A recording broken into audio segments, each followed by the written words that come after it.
Ok, ngày nay có một đọc lũy chỉ một nângประวัน app ดอกบริดរបស់យើងបាទម្ដងទៀតបាទអញ្ចឹងយើងចុចមកកន្លែងនេះមកឡើងខេតនេះ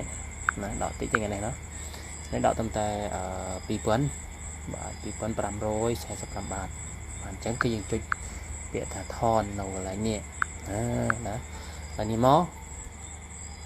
បាទបន្ទាប់មកគឺយើងដាក់ចំនួនទឹកលុយរបស់យើងដែលត្រូវដកណាយើងដាក់កន្លែងណាគឺដាក់កន្លែងនេះដាក់កន្លែងនេះណាដាក់កន្លែងនេះណាបាទអញ្ចឹងយើងដាក់មក2545បាទណា2545បាទតែមកយើងចុចពាក្យថារៀបរយណាហើយនេះមកបន្ទាប់មកយើងពាក្យចុចថាថន report បាទអញ្ចឹងគឺមានការខាត់ភាស៊ីណា3%ណាមានការខាត់ភាស៊ីចូលក្នុង app Dobrit 5%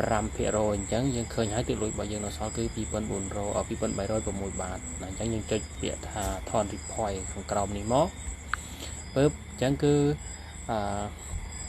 ខាងក្រុមហ៊ុនគាត់សួរថាឲ្យយើងផ្ញើលេខកូដ6ខ្ទង់ហ្នឹងទៅចូល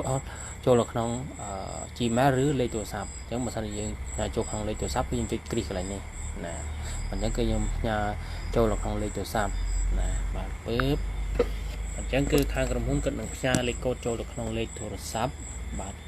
របស់យើងហើយបាទគឺកន្ទុយ735ណាបាទ735នៅពេលដែលយើងបានទទួលហើយគឺយើងយកលេខកូដហ្នឹងមកបំពេញបាទមកបំពេញនៅកន្លោននីមួយៗណាអញ្ចឹងលេខកូដបានមកហើយគឺលេខកូដដែលខាងក្រុមហ៊ុនផ្ញើឲ្យ6ខ្ទង់ទៅនឹងលេខទូរស័ព្ទរបស់យើងណាបើសិនជាបាទមិន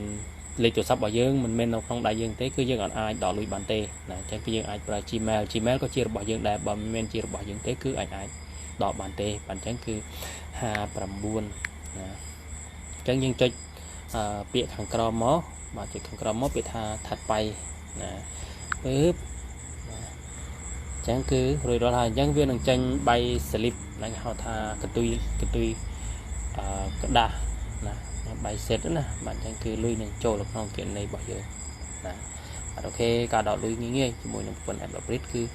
រួចជាការស្រេចណាអាចចូលមកហើយអ្នកនរណាសម្លេងសារចំហើយអញ្ចឹងគឺនេះឃើញអត់ណាបាទ2306បាទ